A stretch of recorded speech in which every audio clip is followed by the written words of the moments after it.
you, Rabbi from another planet. Please like, share, and subscribe, and ring that little bell. Ring the little bell so you're notified when new videos drop. And we're up to, what, day 46? Day 46 of our 50-day cycle. I'm quite excited. We're doing pretty well. Actually, I'm good. Before I get into it, little aside. If you didn't see my live stream last night, June 1st. It's going out. I've taken the opening monologue from that, and I added like another 40 minutes of waffle to it because I had a real synthesis that came from this very workshop work group, I would say. Which I found like just mind blowing and really, really, really, really useful. So I've been having this ongoing discussion, argument with my wife about what's wrong with social media controlling people on a deep, deep level. Like, what's wrong with it? Right? I mean, are they? She doesn't think that she is. I just read my Facebook feed. It's always the same, right? Like, so first getting her to believe that is a problem, right? But that normally takes some time. But essentially, the idea is this: that we all act on information that we receive through our throughout the world, right? And the information right now mainly comes from the data cloud of social media, right? And that information is specifically curated. Now, curated to do what? So I'll put that on the side for a second. We're in this 50-day period, right? And we're doing this thing called the 6 constant mitzvahs, which are 6 commandments about your interpersonal relationship with God. And the one we're on right now, number 6, is don't go after the desires of your hearts or your heart or your eyes, right? Again, what's wrong with that? The heart was what the heart was. What's that? So here's what I think this commandment is saying succinctly, right? The heart is the captain of the ship. Your passions direct you all the time. That's how human beings are built, right? And by putting the word heart first, you're saying don't let your eyes is what your intellect, your data that you bring into the world, the data that of how you perceive reality, right? So don't let your heart control the data, right? Don't let you say I believe that the reason why there's school shooting happens is because there's lax gun control, right? Let's say that's your belief. Now you came to that belief, and then that's what your heart believes, right? If you have more gun control, that will happen because it's a motive thing. So you will find facts to fit that belief and then justify that belief. And so this come out and say do the opposite. Let the information drive your heart. Let the data and truth drive your heart. So what's really evil and wrong about the world as we're living right now is we have a data cloud, which most people that is the eyes of most people, right? And it's corrupted and false. It's telling us up is down, black is white, right? And it's amazing. They always mix in things that everybody agrees with, which very few people agree with. Like they mix in that, like black people are people too. Well, yes, obviously. No one normal in any way, shape, or form would have a problem with that, right? No one normal could go, right? Women are people too. Gay people are people too. No one normal could say no, they're subhuman, right? No, yeah, that's insane. And they have a lot of strange things, like men can have periods and babies. Okay, if that's what you believe, that's what you believe. And if you don't happen to believe the thing that's a bit strange, it seems a bit medically strange, men having babies. Can you explain that? They then say, oh, you hate gay people and black people and women. No. But we are, our emotions are being controlled.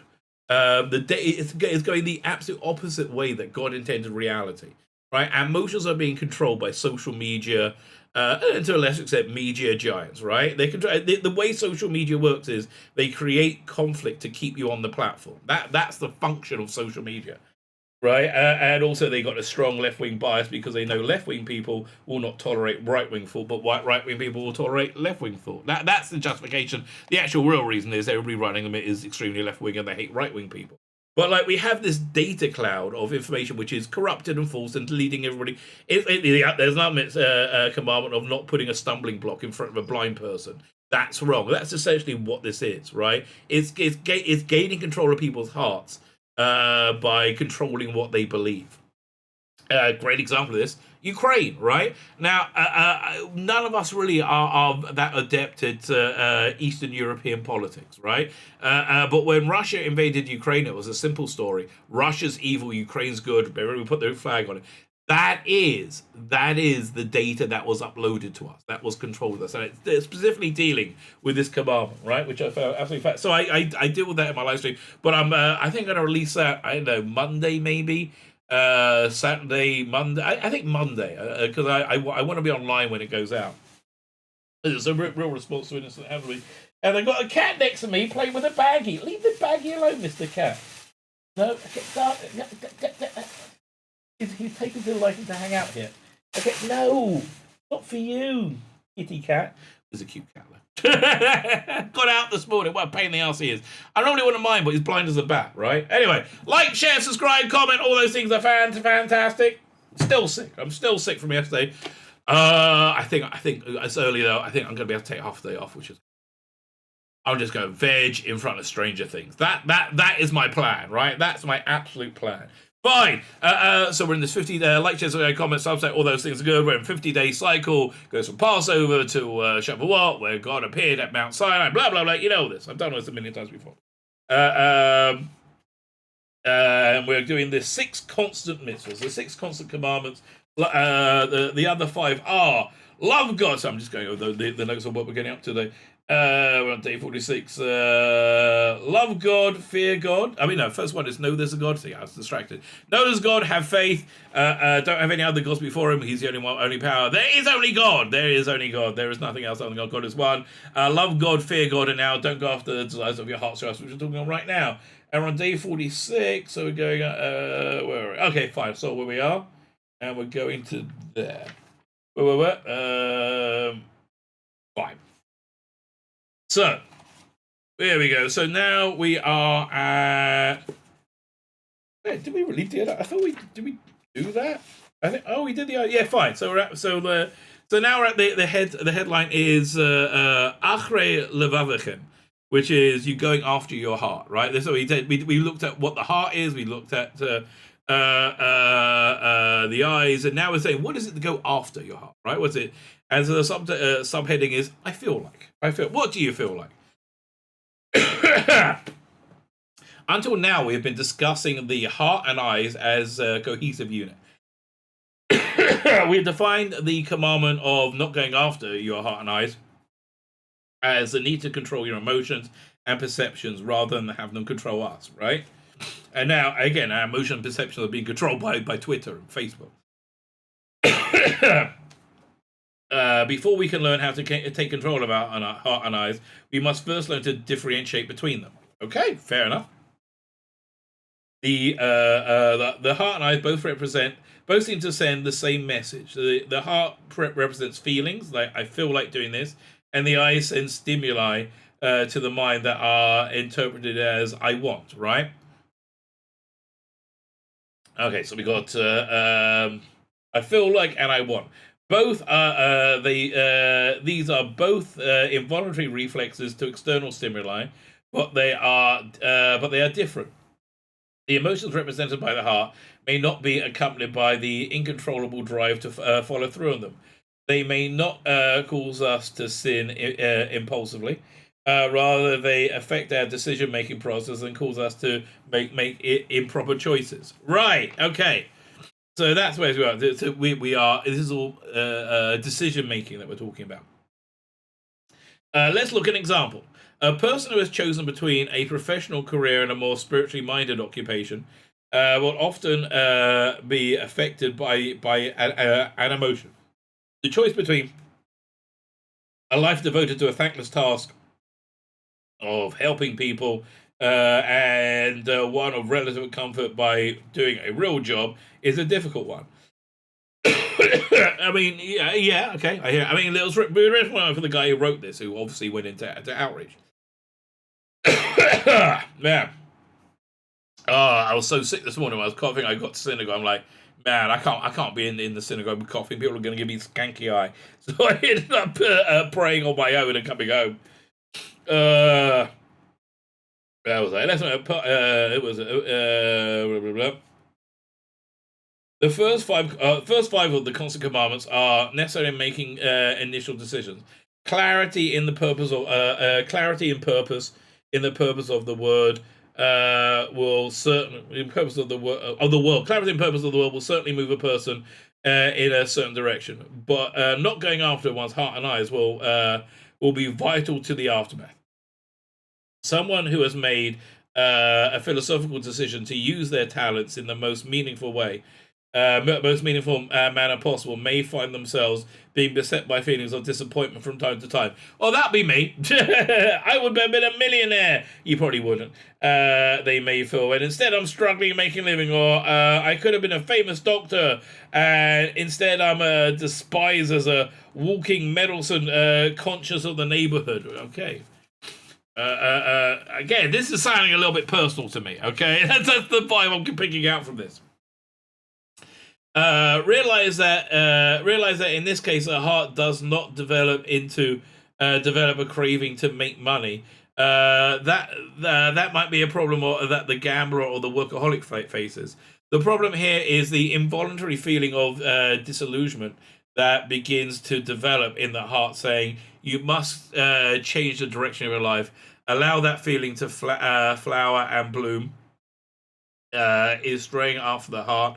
It has been particularly difficult to deal with such feeling because, as opposed to a lustful drive, it's hard to recognize the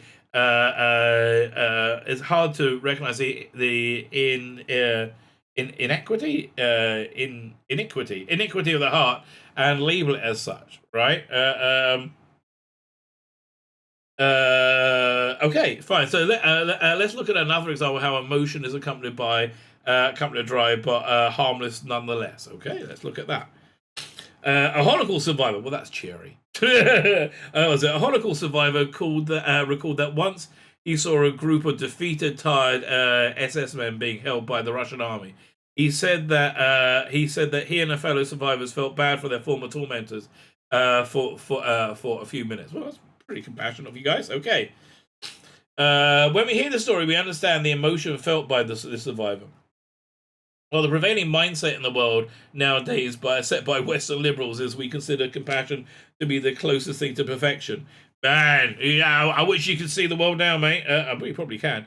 And the Jewish heart is naturally compassionate. That's nice. I think, the godly heart, the heart close to God.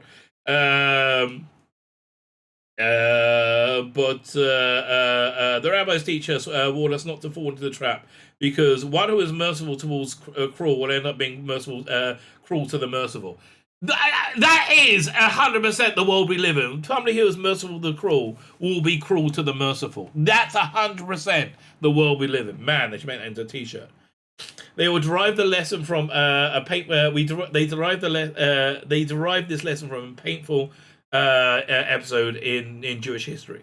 God said to the prophet Shmuel, that's Samuel, I think, to King Saul, sent the prophet Samuel to the King Saul to command them to wipe out all of the nation of Amalek. Amalek are like the super bad guys in the Old Testament. They're an offshoot of Edom, Jacob's brother.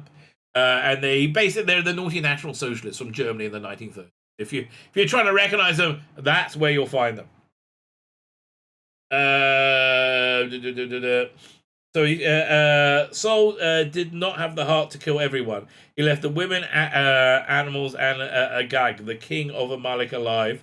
God then sent Samuel to inform Saul that he would lose the kingdom because of his failure to carry out God's order, God's decree. Wow, that's kind of heavy. Okay. Compassionate failure? Yes. Like any other emotion, compassion must be directed. If this is the product of a misguided heart, it must be eradicated.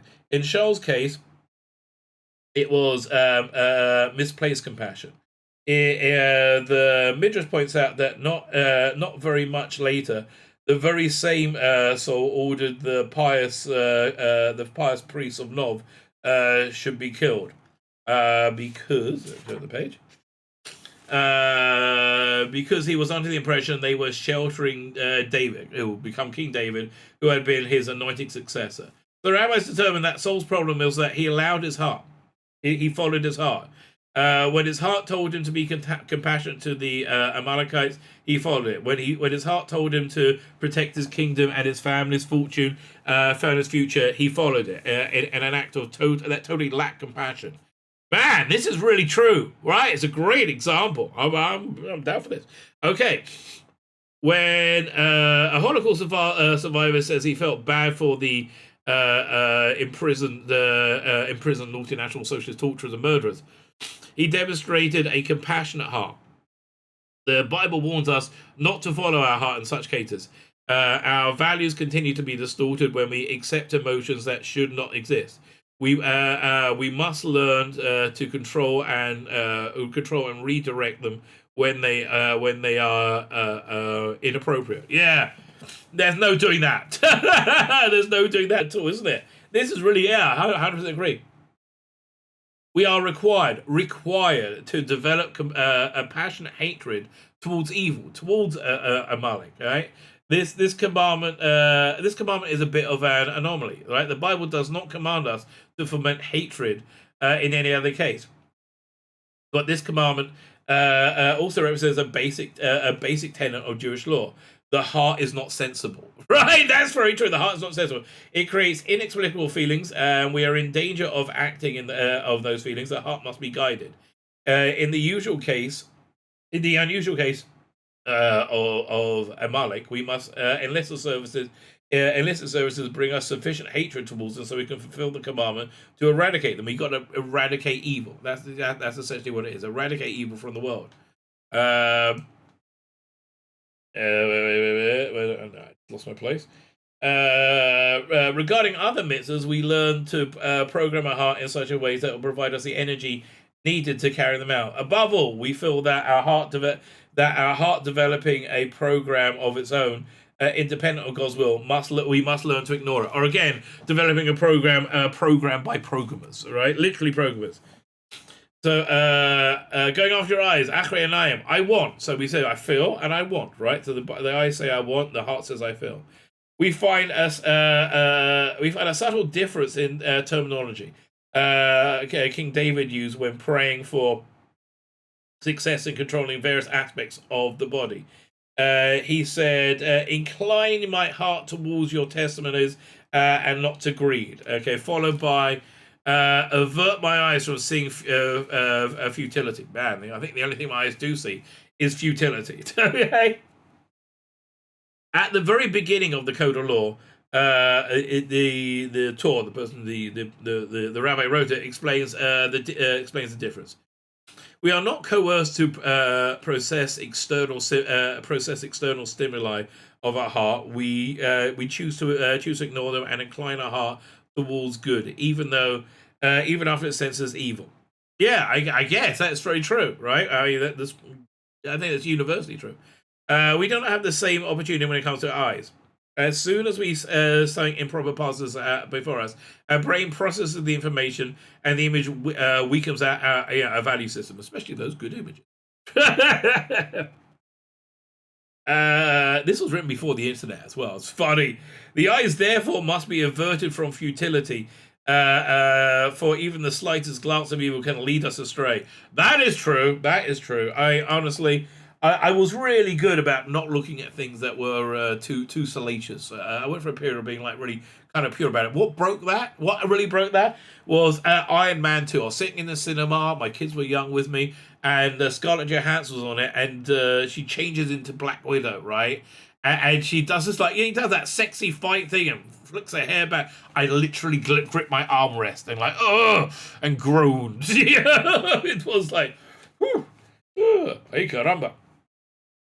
But yeah, it's you have to watch out for that. So when the Bible, the image remains in our subconscious, can be reawakened at any time. Well, yeah, like just now, quite frankly. When the Bible commands us not to stray after our eyes, then it is not referring to a feeling, but a craving or a drive. The eyes provide us with impulses that say, "I must do this now." An alcoholic, for instance, will not follow his heart. He may be crying deep down, He's following his eyes. His craving takes hold of him. His better judgment goes out the window. An impulse shopper follows the eyes, not the heart. It is an automatic, spontaneous, no thought or emotion. It just says, "I want it." Right? Yeah. 100%, 100%. Well, I think this was a pretty good day, sir. A pretty good lesson that we went over. Join me tomorrow.